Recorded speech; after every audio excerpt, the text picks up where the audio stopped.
وقال عبد الرحمن بن زيد الأسلمي اجعله في بيت الملك ينعم ويطرب.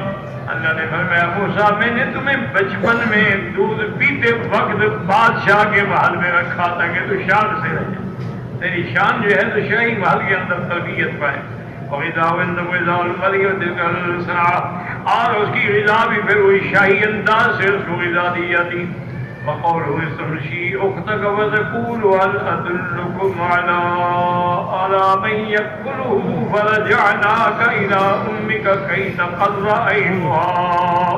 لیکن دوسری جگہ تفصیل ہے کہ حضرت موسیٰ علیہ السلام کی والدہ نے اپنی بیٹی سے کہا اذ قالت لاخته قصي فبصرت به عن جنب وهم لا يشعرون. انہوں نے اپنی بیٹی سے کہا کہ بیٹی جاؤ تو صحیح نہیں، دریا کے کنارے کنارے پتھر لگے، کوئی خبر ملے تیرا بھائی کہاں گیا، کسی نے پکڑ لیا، کسی نے جال ڈال کے پکڑ لیا، کوئی اٹھا کے لے گیا، کیوں؟ تو اب بی بی چلتے چلتے آگے آئی تو وہاں تو شور رہا تھا کہ بادشاہ کے گھر میں ایک بچہ ہے. تو بی بی بھی آہستہ آہستہ چھپ کے ان میں آ کری ہوگی، دیکھا تو بیچارہ دودھ نہیں پی رہا، رو رہا ہے. اس کے بعد فرماتے ہیں کہ جب آپ تشریف بی بی آئی وحرمنا علیہ المراضع من قبل، اللہ نے حکم دے دیا تھا کہ کسی اور عورت کا دودھ نہیں پینے دینا ہم نے. فجاءت اختہ وقالت، اب اس کی بہن آئی اور اس نے آ کے ان سے کہا هل ادلکم علی اہل بیت یکفلونہ لکم وہم لہ ناصحون. اور نے کہا بات سنو، میں تمہیں ایک ایسے گھرانے کا پتہ بتاتی ہوں کہ وہ اس کا بھی اور تمہارا بھی بڑا خیر خواہ گھرانہ ہے، اور وہ مائی جو ہے نا وہ بڑی نیک صالحہ عابدہ ہے، اس کا دودھ یہ قبول کر لے گا. تو جب اس نے کہا نا کہ وَهُمْ لَهُ نَاصِحُونَ، اور وہ گھرانہ ان کے خیر خواہ بھی ہیں، تو فرعون بھی تو سن رہا تھا بدبخت، اس کو شبہ ہو گیا کہ کیا بات ہے، وہ اس کے کیسے خیر، ان کو کیا پتہ بچہ کون ہے. تو کہنے لگا کہ انہوں نے کہا میں نے یہی کہا ہے ہم لہو، یعنی تمہارے خیر خواہ، یہ نہیں کہ بچے کے خیر خواہ، یعنی وہ تمہارا احترام کرنے والے ہیں، جب تمہارے خیر خواہ ہیں بچے کی بھی خیال رکھیں گے. تو اس لیے ضمیر جو تھا ادھر راجے کر دو یا ادھر راجے کر دو، بات تو بن جاتی.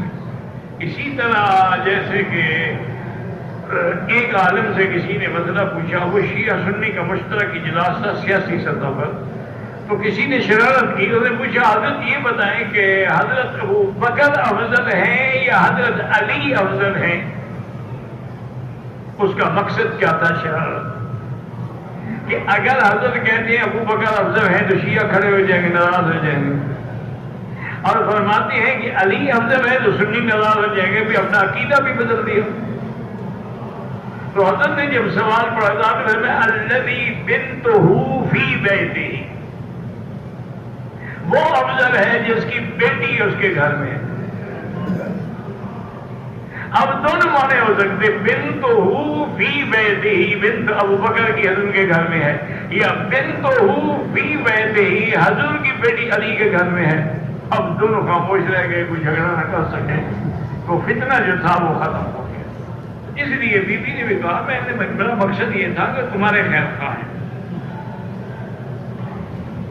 ثانی هل ادلکم علی من یرضعہ لکم بالحجرۃ، وہ اجرت لے کے اس کو دودھ پلائیں گے. فذهبت به وهم معها الى امه فعرضت علیہ الثدی فقبلہ. اس روایت میں یہ ہے کہ وہ ان کو ساتھ لے کے چلی گئی اور ماں کے پاس، اور دوسری روایات میں کہ یہ ہے کہ نہیں، انہوں نے کہا اچھا ایسا کرو کہ شاہی بگھی لے جاؤ اور اس بی بی کو لے آؤ یہاں ہمارے شاہی محل میں. تو بہن آئی گھر میں بڑی خوشی، انہوں نے کیا، انہوں نے کہا اماں موسیٰ ولی ہے. موسیٰ علیہ کا مصیبت یہ وہ تو رو رہا ہے، دودھ نہیں پیتا کسی کا، میں آپ کو لینے کے لیے آئی ہوں. انہوں نے کہا کہ وہ بی بی کو لے آؤ تاکہ اس کا دودھ پی لے. انہوں نے کہا میں تو نہیں جاتی. تو اس نے کہا عجیب بات ہے اماں، موسیٰ علیہ السلام بچہ ہے کہ کل سے آپ نے صندوق میں ڈالا ہے اس کو، آج دن گزر گیا، رات گزر گئی، وہ بھوکا ہے، وہ پیاسا ہے، وہ رو رہا ہے آپ کے. اور نہیں، اللہ نے یہ فرمایا تھا کہ اِنَّا رَادُّوهُ إِلَيْكِ وَجَاعِلُوهُ مِنَ الْمُرْسَلِينَ. اللہ نے وعدہ فرمایا تھا کہ ہم موسیٰ علیہ السلام کو پھر تیرے پاس لائیں گے اور اس کو نبی بھی بنائیں گے. تو اللہ نے فرمایا موسیٰ کو لائیں گے, مجھے تو نہیں کہا تھا کہ تمہیں لے جائیں گے, میں کیوں جاؤں. تو پھر جب وہ گئے تو اب وہ مجبور ہو گیا, انہوں نے کہا چلو ہم چلتے ہیں, کیا کریں, بچے کو یہ لانا پڑتا ہے. اب جب وہ بچہ آیا اور ماں کے سینے سے لگا تو فوراً سے دودھ قبول کر لیا. فَفَرِحُوا بِذَلِكَ فَرْحًا شَدِيدًا وَاسْتَأْجَرُوهَا عَلَىٰ إِرْضَائِهِ فَنَالَهَا بِسَبَبِهِ سَعَادَةً وَرِفْعَةً وَرَاحَةً فِي الدُّنْيَا وَفِي الْآخِرَةِ أَعْظَمُ وَأَجْزَلُ. بڑے خوش ہو گئے فرعون کے گھرانے والے. انہوں نے پھر بیوی کے ساتھ اجرت طے کر لی کہ تم مہربانی کرو, اجرت پر بچے کو جو ہے وہ دودھ پلاؤ.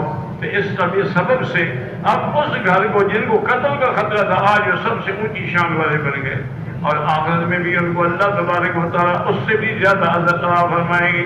ولہذا جاء الحدیث مثل الثانی الذی یحتسب فی ثانی الخیر كمثل أم موسى ترضع ولدها وتأخذ أجرها. جیسے کہ آتا ہے حضور نے فرمایا جو آدمی کسی کے ساتھ بھلائی کرتا ہے, اچھا کام کرتا ہے, اس کی مثال ایسے ہوتی ہے جیسے موسیٰ علیہ السلام کی والدہ دودھ بھی اپنے بچے کو پلا رہی ہے اور اجرت بھی لے رہی ہے. حالانکہ دودھ تو اسے اپنے بچے کو پلانا تھا, تو جو نیکی کا کوئی کام کرتا ہے تو اس کو بھی اللہ اسی طرح بدلہ عطا فرما دیتے ہیں. وقال الله لا حول فرجعناك إلى أمك كي تقر عينها.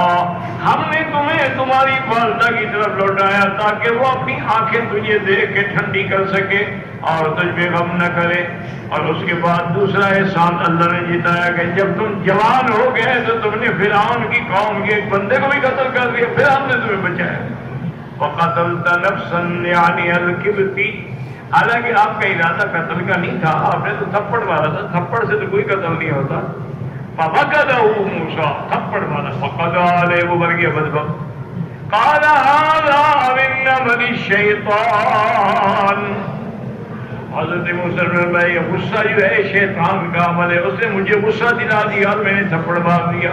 بات کہتے ہیں کہ نہیں, حضرت موسیٰ کا معنی یہ تھا کہ اس کا مرنا جو ہے نا یہ شیطانی عمل ہو جاتی ہے, نشہ ہی تھا بدبخت, نشہ پی کے یہ ختم ہو گیا تھا, ایک تھپڑ لگا تو مر گیا.